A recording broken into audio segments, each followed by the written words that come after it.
Hello knitters, Barbara Benson here. I'm an independent knitwear designer who also likes to make videos here on my YouTube channel, Watch Barbara Knit. Make sure to check in the description notes below the video where you will find links to all of my online shenanigans, including how to get my patterns to knit up for yourself, how to join the Watch Barbara Knit Facebook group, how to support me on Patreon, and how to get my merchandise. Today is a swatch lab. It is the follow-up to the Eat.Sleep.Knit unboxing that I did in January.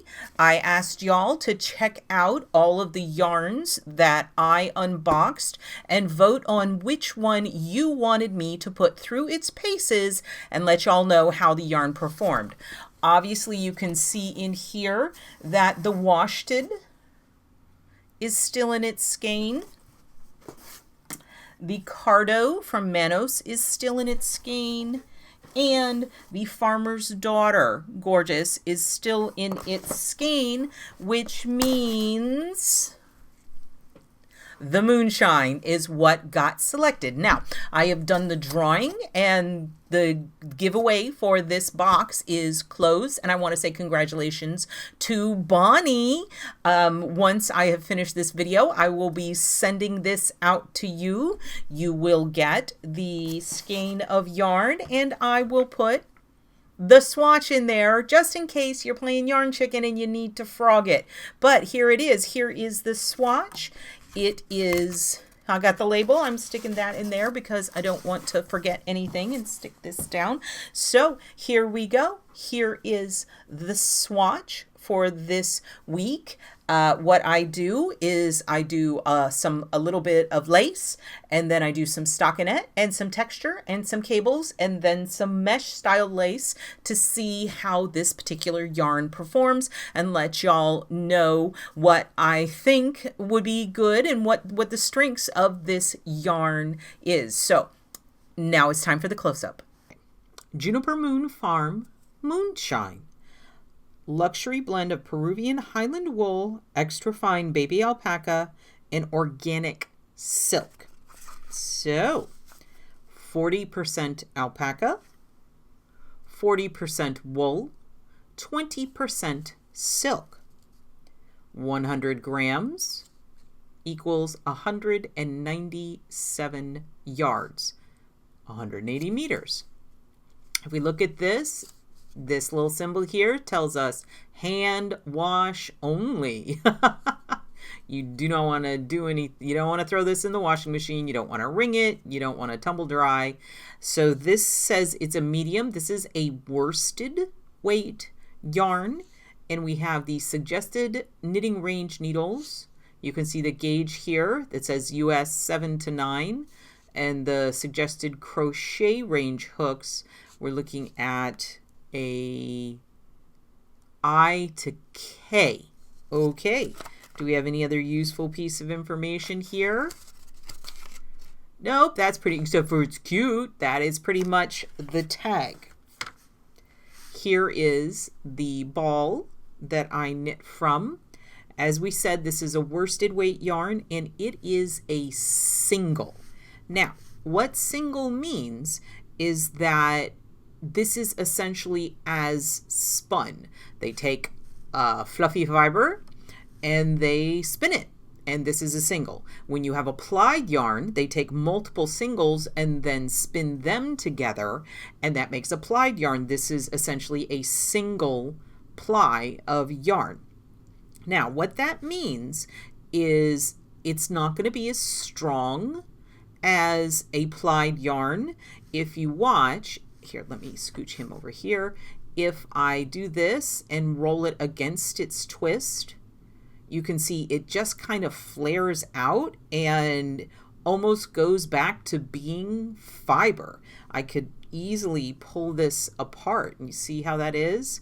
So those are just all the little fibers. Now it has a nice twist to it. It's not going to fall apart on you, but you just have to be aware that this is a single ply yarn, and it's not going to have the strength of a plied yarn. Now, the alpaca is going to bring warmth, and it's going to drape really nicely. The wool is also warm, not as warm as alpaca, but it's going to bring structure. It's going to make the yarn hold together better and give it a little integrity. And the silk is what's bringing this shine that you're seeing, and silk is also going to lend strength. So the wool and the silk are providing strength that might be a little bit low from the alpaca. It is a nice, here, let me see if I pull on it. So it's not going to break.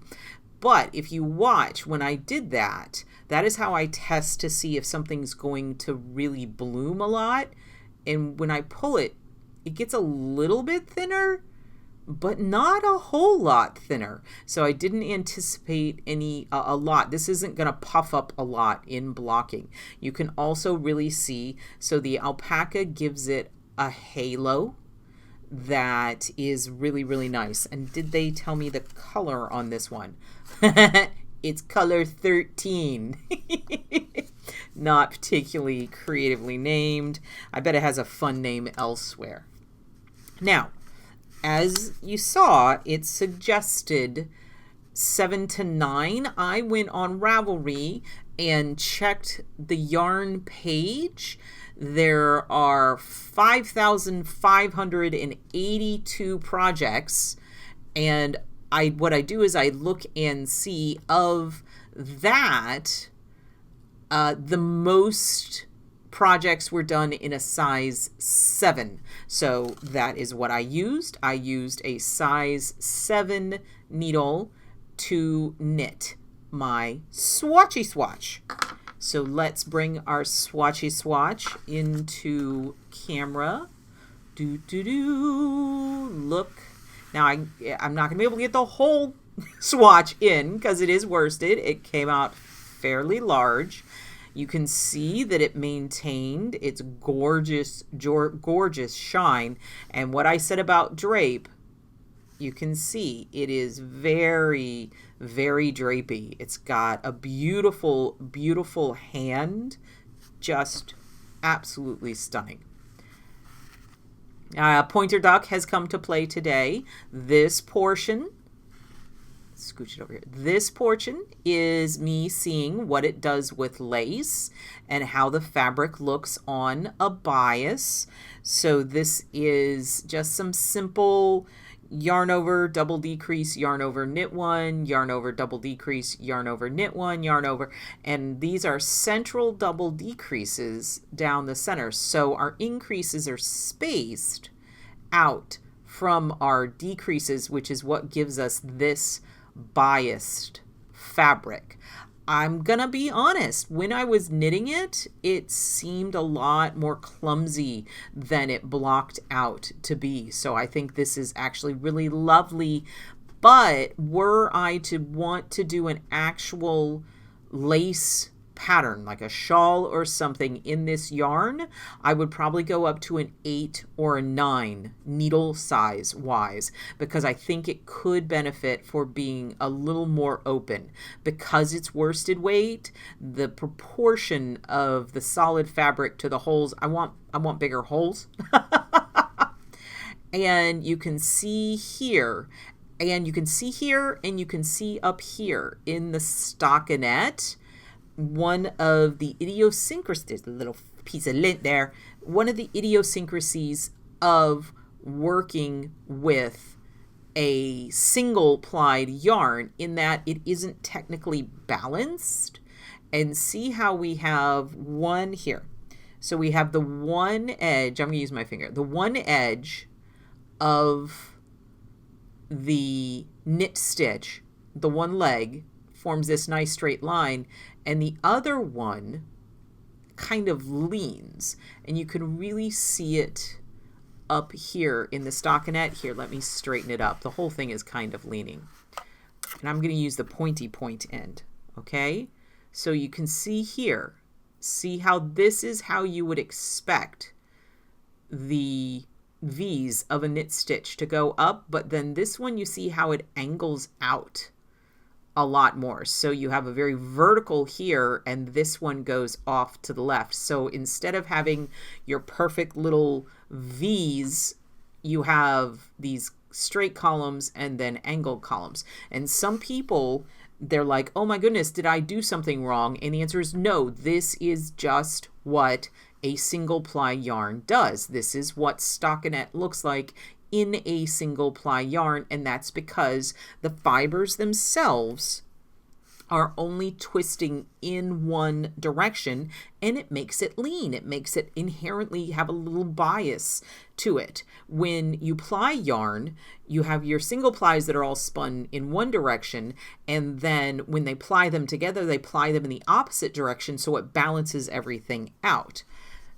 It's not a bad thing. It's just something to be aware of when you are planning a single ply project, and it's just gorgeous in the stockinette. I'm going to pick it up though so you can get a better look at it.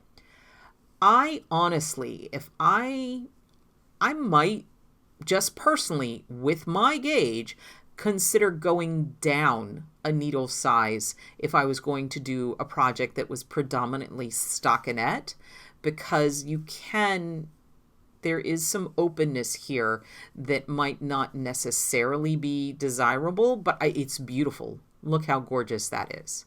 Now, moving on, this is my texture section test, and it's just knit 2, purl 2, knit 2, purl 2, knit 2, purl 2 in little 2-row chunks.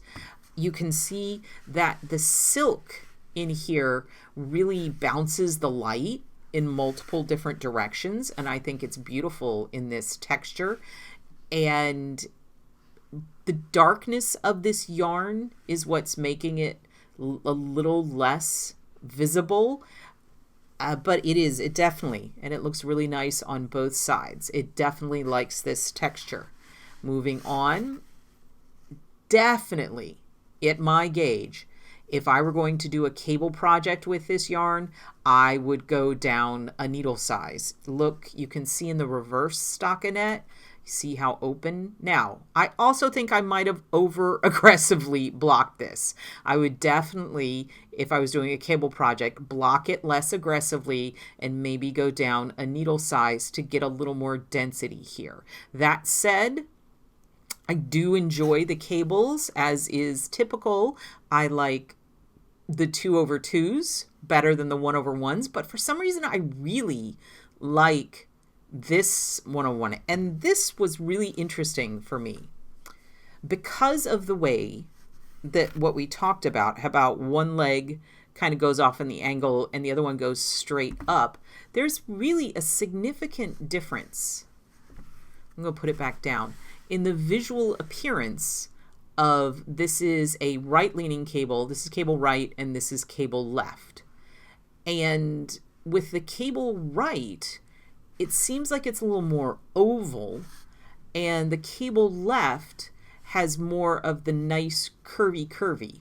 I mean, the 2/2 cable left has nice distinct round on both sides, but on this one I just don't feel that the side here. Let me see if I can get it up closer. Here we go. It just looks different. I just think it's interesting, and that has to do with it being a single. See how it looked more different before it was blocked. Blocking actually really helped, but I really think it's interesting that they do. Do y'all think it looks different? I think that the right leaning cables look different than the left leaning cables, how they're behaving and how they interact. So, but they're both nice. Definitely, it's not like super raised because of the single. It's going to flatten out a bit, but I think that it could definitely hold up some lovely cables, but they're going to be really drapey. They're not going to be big bouncy cables.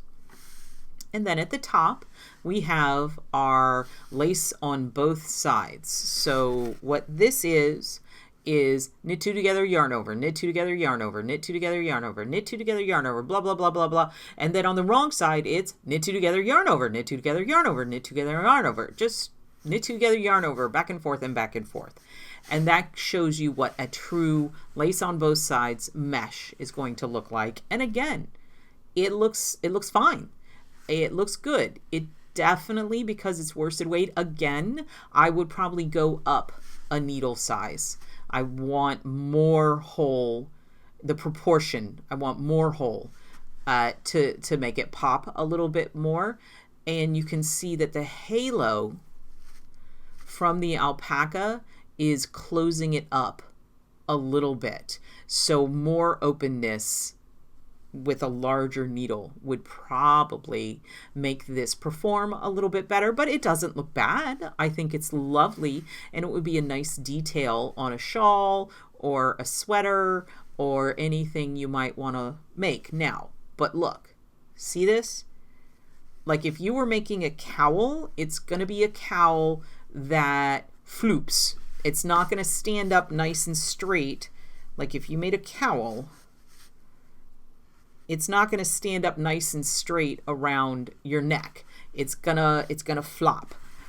But that's not a negative. It's just something to be aware of. This is not going to produce a real rigid fabric unless you knit it very, very densely, and then even then the fiber content is probably going to fight against and it being super sturdy. But it's absolutely gorgeous. I hope that this run through of the performance of this yarn is helpful, and it's gorgeous.